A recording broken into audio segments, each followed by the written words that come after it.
जब वो लड़की बहुत उदास थी, उसे ये नहीं पता था कि प्रिंसी उसका पीछा सिर्फ इसलिए कर रहे हैं ताकि उनकी असली पहचान किसी को न पता चले।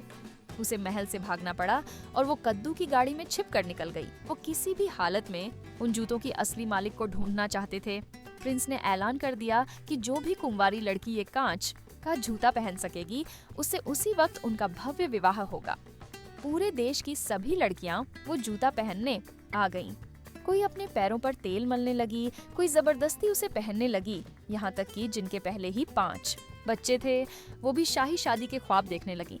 लेकिन कोई भी वो जूता नहीं पहन सका, क्योंकि उसकी असली मालकिन को उसकी सौतेली माँ ने अटारी में बंद कर रखा था। वो लड़की एक खुशहाल घराने से थी। उसके पिता एक अमीर व्यापारी थे और माँ एक शरीफ औरत। उसे राजकुमारी जैसा पाला गया था और उसका दिल बहुत साफ और नेक था।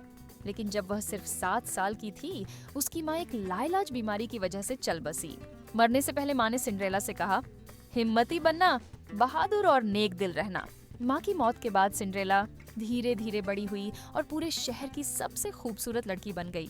जब वो 18 साल की हुई, उसके पिता ने दूसरी शादी कर ली और सिंड्रेला की जिंदगी में दुख की शुरुआत हो गई।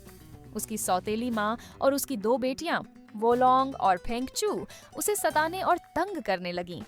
सौतेली माँ एक बहुत चालाक औरत थी जो पिता के सामने बहुत अच्छे से पेश आती थी, लेकिन जैसे ही वो घर से बाहर जाते, वो और उसकी बेटियां सिंड्रेला को नौकर बना देती।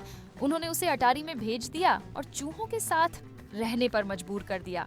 सिंड्रेला बहुत समझदार थी। वो नहीं चाहती थी कि उसके पिता को शर्मिंदगी हो, इसलिए सब कुछ सहती रही। लेकिन किस्मत को कुछ और ही मंजूर था। उसके पिता की अचानक बीमारी से मौत हो गई और वो एकदम अनाथ हो गई। सौतेली माँ ने नौकरानी को भी निकाल दिया और सिंड्रेला को ही घर की नौकरानी बना दिया। अब वो ना सिर्फ सारा काम करती थी, बल्कि एक वक्त का खाना भी मुश्किल से मिलता था।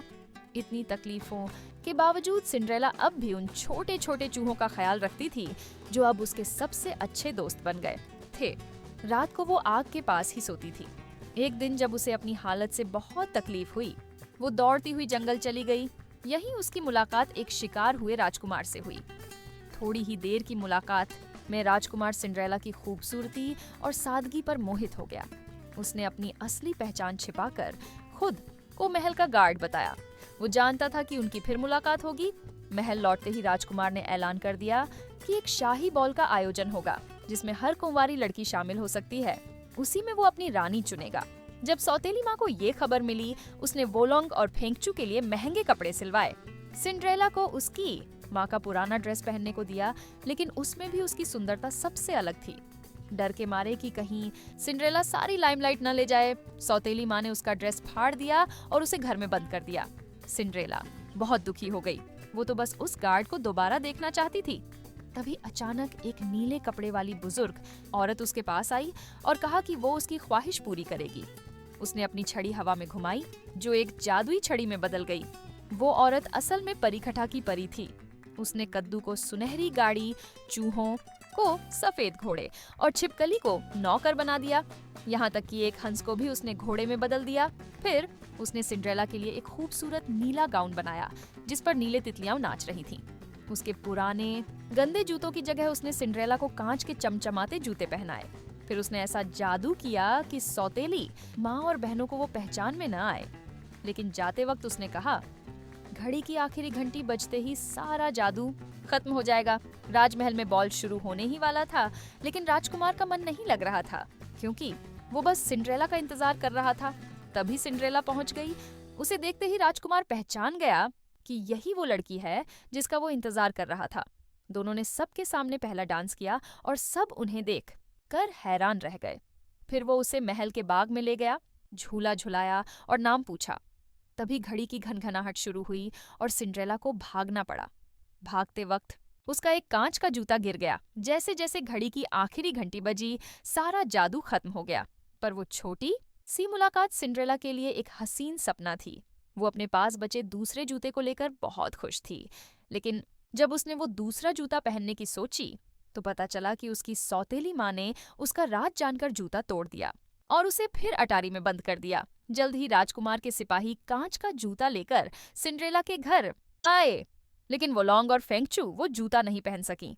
तभी अटारी से सिंड्रेला की आवाज आई, सिपाहियों ने पूछा कि क्या कोई और लड़की है, लेकिन सौतेली माँ ने मना कर दिया। उसी वक्त राजकुमार, जो खुद सैनिकों के साथ आया था, सामने आ गया। सबने झुककर उसे सलाम किया। राजकुमार ने खुद अटारी में जाकर सिंड्रेला को आजाद किया। सिंड्रेला नीचे आई और खुद को शीशे में देखती रही। उसे अपनी माँ की आखिरी बातें याद आईं। राजकुमार ने उसका नाम पूछा। सिंड्रेला बोली, मैं सिंड्रेला हूँ। न तो मैं कोई राजकुमारी हूँ, न मेरा कोई शाही परिवार है, न गाड़ी, न दहेज। मैं तो बस एक साधारण लड़की हूँ जो आपसे प्यार करती है। क्या आप मुझे अपनाएंगे? राजकुमार बोला, बिल्कुल, अपनाऊंगा। फिर उसने उसे बैठाकर वो कांच का जूता पहनाया और दोनों एक हो गए।